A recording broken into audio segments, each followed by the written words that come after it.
Olá pessoal, tudo bem com vocês? Vamos continuar o nosso curso de religião. Hoje nós vamos estudar sobre o cristianismo e religiosidade dos povos indígenas, tá? E contextualizado neste assunto, nós vamos ver esses três conceitos aqui de aculturação, enculturação e culturação. Beleza, pessoal? Então, antes de mais nada, se faz necessário a gente saber, né, a diferença que há entre cristianismo e religiosidade indígena. Porque nós já sabemos, né, que existem muitas pessoas que acham que existem muitos pontos em comuns, né, entre essas duas religiões. Outras pessoas acreditam que as religiões indígenas é um dos segmentos do cristianismo, né? Portanto, a gente vai ver aqui que, em se tratando de cristianismo e religiosidade indígena, né, são bem diferentes, certo, pessoal? São duas religiões diferentes e no que diz respeito às suas origens não tem nada a ver uma com a outra, certo? Então, pessoal, nós sabemos que o cristianismo, né, foi trazido aqui para o Brasil no ano de 1500 pelos europeus, não foi isso? Sobretudo pelos portugueses e os espanhóis, né? Quando chegaram aqui os padres e jesuítas, onde tiveram aquele objetivo, né, de catequizar os índios. Mas só que nós sabemos que este planejamento, né, de catequização dos índios não deu muito certo, né, do jeito que os padres e jesuítas queriam, né, porque eles encontraram ali uma forte resistência cultural por parte dos povos indígenas, né. Inclusive na semana passada eu falei que os povos indígenas eles valorizam muito a sua cultura, né, e quem estuda cultura sabe, porque sabe, né, que uma cultura não muda do dia para a noite. Imagine a cultura dos índios, né, pessoal? Então, por esta razão, se tornou assim uma coisa muito polêmica, né, evangelizar os índios, certo, pessoal? Ainda hoje existem os missionários, né, que trabalham com isso, com evangelização dos povos indígenas, né, e outros missionários que apenas tentam, mas não conseguem, né? Isso, de uma certa forma, é um assunto muito polêmico, certo, pessoal? A gente sabe que o cristianismo se trata de uma religião missionária. O que isso quer dizer, pessoal? É que o cristianismo, né, busca converter, né, as pessoas para cristãos, não é isso? E a religiosidade indígena não se trata de uma religião missionária, certo? Beleza, pessoal? Então, a partir desse momento, a gente vai ver que, em se tratando dessas duas religiões, né, existem muitas diferenças sobre elas, beleza? Vamos lá. Primeiro, o cristianismo ele possui uma teologia sistematizada. O que isso quer dizer? Quando digo que uma religião possui uma teologia sistematizada, estou querendo dizer que aquela religião ela tem escrituras sagradas como base, certo, pessoal? Por exemplo, o cristianismo tem como base, né, em se tratando de escritura sagrada, né, a Bíblia, certo, pessoal? Então, sendo que o cristianismo tem livros sagrados, né, isso como base teórica, a gente pode dizer que possui uma teologia sistematizada, beleza? Porém, a religiosidade indígena não tem, né, não possui teologia sistematizada. O sagrado, né, é transmitido de forma oral, por meio de práticas ritualísticas, não é isso? Então, só aí nós já percebemos uma grande diferença entre essas duas religiões. O cristianismo possui livro sagrado e as religiões indígenas não, certo, pessoal? Outra diferença entre essas duas religiões, uma diferença bem marcante, é sua base religiosa. Por exemplo, a base do cristianismo é a crença, né, de que Jesus Cristo é Filho de Deus, morto e ressuscitado. Isso aqui é a base do cristianismo.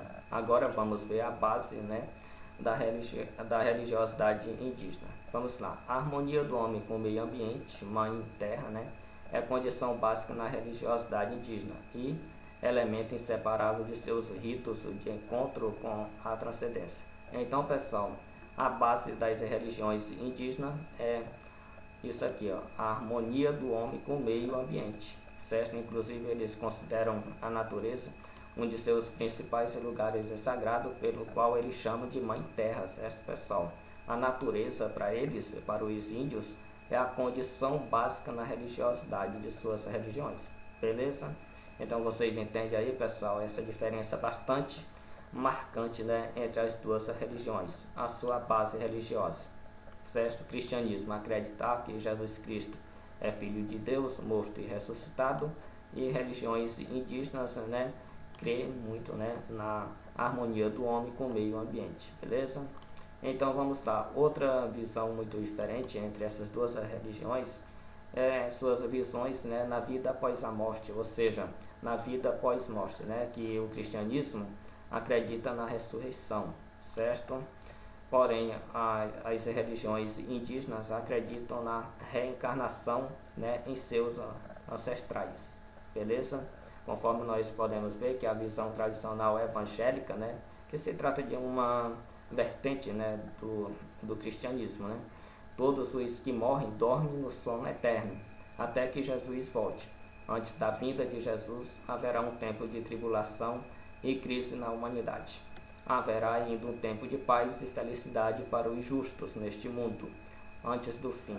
Quando Jesus voltar, julgará os vivos e os mortos. Jesus entregará ao Pai o reino. Aí será o fim. Vamos ver, né, a visão, né, indígena. Alguns povos creem que o indivíduo, após a morte, torna-se outra vez jovem, vivendo mais uma vida em outro plano existencial. Então, morre novamente e se transforma num pequeno inseto, formiga preta ou mosquito. Então, pessoal, isso são as diferenças, né, marcantes entre essas duas religiões no que diz respeito às suas visões, né, da vida após a morte, certo? Então, pessoal, conforme vocês podem ver, existe muita diferença, né, pessoal? Existe, né, a diferença principalmente aqui é que o cristianismo se trata de uma religião missionária, né, isso? Então, pessoal, o cristianismo ele possui duas visões, né, sobre os índios, né? Uma religião, uma visão missionária, né, com o intuito de evangelizar os índios, né? E outra visão que trabalha para dar apoio aos povos indígenas, né? Como nós já sabemos, existem os missionários que trabalham para converter os índios para cristãos, né?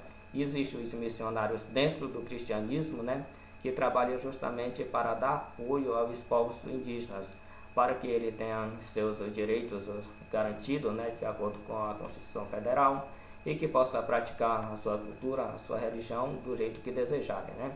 Esses missionários que trabalham para dar apoio aos índios, né, eles são vinculados a este órgão aqui, Conselho Indigenista Missionário. Esse órgão, né, vinculado à Igreja Católica, a gente sabe que aqui se trata de uma das vertentes do cristianismo, né, isso trabalha justamente para isso, para ajudar, né, as comunidades indígenas nas reivindicações de seus direitos garantidos pela Constituição.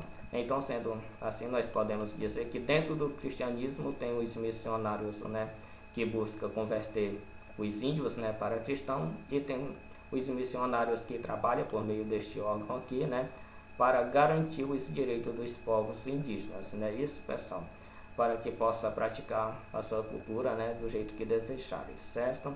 Então, sendo assim, a gente vai ver um pouco sobre a aculturação, enculturação contextualizado no cristianismo e na religiosidade indígena. Vamos lá, o que é a aculturação, pessoal? Vamos para o conceito. A aculturação é o processo de troca entre culturas diferentes a partir de sua convivência, de forma que a cultura de um sofre ou exerce influência sobre a construção cultural do outro. Então, pessoal, aqui é muito fácil de saber o que é a aculturação. É quando duas culturas se encontram, né, e que uma dessas culturas prevalece sobre a outra, certo? Uma domina a outra, uma se torna mais forte do que a outra, né? Isso é chamado de aculturação. Por exemplo, aqui nesta imagem nós temos encontro, né, de duas culturas. A cultura do pastor cristão, né, missionário, e a cultura dos índios, certo? Por esta foto nós percebemos que a cultura do pastor se tornou-se mais forte, né, do que a cultura dos índios. Então, neste caso, houve o que? A aculturação. Por quê? A cultura do pastor, né, saiu dominante aqui, né, prevaleceu sobre a cultura dos índios, certo? Então, quando encontram-se duas culturas e que uma domina a outra, esse processo é chamado de aculturação, é o que você está vendo aqui nesta imagem, certo? A cultura do pastor sobre, né, a cultura dos índios, beleza? O que é enculturação, pessoal? Enculturação é o processo através do qual uma pessoa aprende as exigências da cultura na qual está inserida, valores, comportamentos, símbolos, etc. Então, enculturação é o encontro de duas culturas, onde a cultura A aprende com a cultura B e a cultura B aprende com a cultura A, certo, pessoal? E não tem esse negócio de uma dominar a outra. Exemplo, aqui, pessoal, nós temos aqui o encontro, né, de duas culturas, a cultura alemã, né, os jogadores da Alemanha comemorando a vitória da Copa do Mundo de 2014, né, junto com os indígenas, né, da Bahia, certo? Neste caso aqui, a cultura alemã está aprendendo com a cultura dos índios e a cultura dos índios está aprendendo com a cultura alemã, né, e não há dominação aqui neste caso, certo, pessoal? Então isso é enculturação. O que é enculturação, pessoal? Enculturação, no documento Slavor Apostolum de 1985, o Papa João Paulo II definia a enculturação, ou seja, que era para ser enculturação, certo, pessoal? Como sendo a encarnação do Evangelho nas culturas autóctones. Culturas autóctones são as culturas indígenas, tá, pessoal? E, ao mesmo tempo, a introdução dessas culturas na vida da igreja. Então, pessoal, a enculturação se trata, né, quando há encontro do cristianismo com a cultura dos índios, vamos dizer assim, onde o cristianismo utiliza elementos dos povos indígenas, né, e os povos indígenas utilizam elementos religiosos, né, do cristianismo, certo, pessoal? É uma cultura de ida e de volta, beleza? Então nós temos aqui, né, 3 questões com base neste assunto para ser respondida, tá? Valeu, pessoal!